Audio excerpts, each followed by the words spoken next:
C'était l'occasion pour nous de saluer les performances spécifiques du Burkina Faso dans tous les domaines que nous avons parcourus, à savoir la croissance économique, l'inflation, la dette, les comptes extérieurs, le solde budgétaire, etc.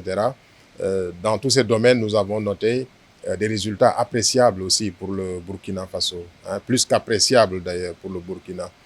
Et cette rencontre m'a permis aussi de réaffirmer au président toute notre satisfaction par rapport à ce que nous avons noté ces 2 dernières années au niveau du Burkina Faso, avec la capacité très forte de mobilisation de ressources.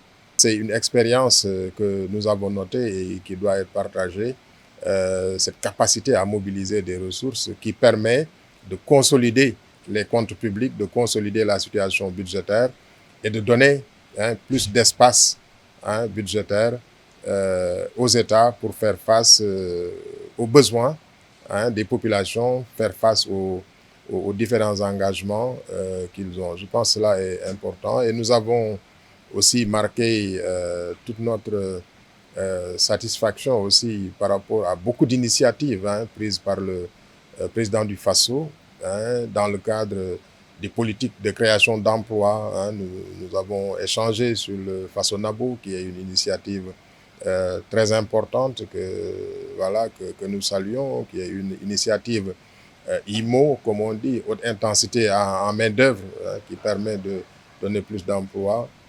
Nous avons aussi salué tout ce qui a été engagé pour valoriser les productions nationales dans le domaine agricole en particulier et dans le domaine des minéraux aussi.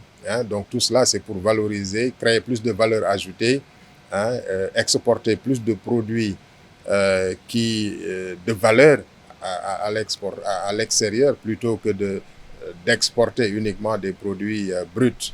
Donc ça aussi, c'est une démarche que nous avons saluée. Les orientations qui ont été données par le président du Faso, c'est des orientations qui vont vers une meilleure gestion économique, consolider les acquis dans le domaine de la gestion économique, mais les orientations aussi portent sur la nécessité de mettre en œuvre des politiques plus hardies pour un développement économique au bénéfice des populations.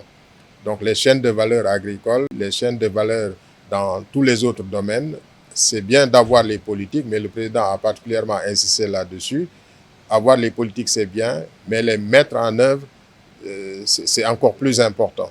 Voilà, et ça a été une orientation forte de la rencontre et au niveau de la commission, nous allons beaucoup travailler sur ces aspects liés à la mise en œuvre pour permettre de booster les choses et d'améliorer significativement les conditions de vie de nos populations, parce que c'est cela notre raison d'être à la fin.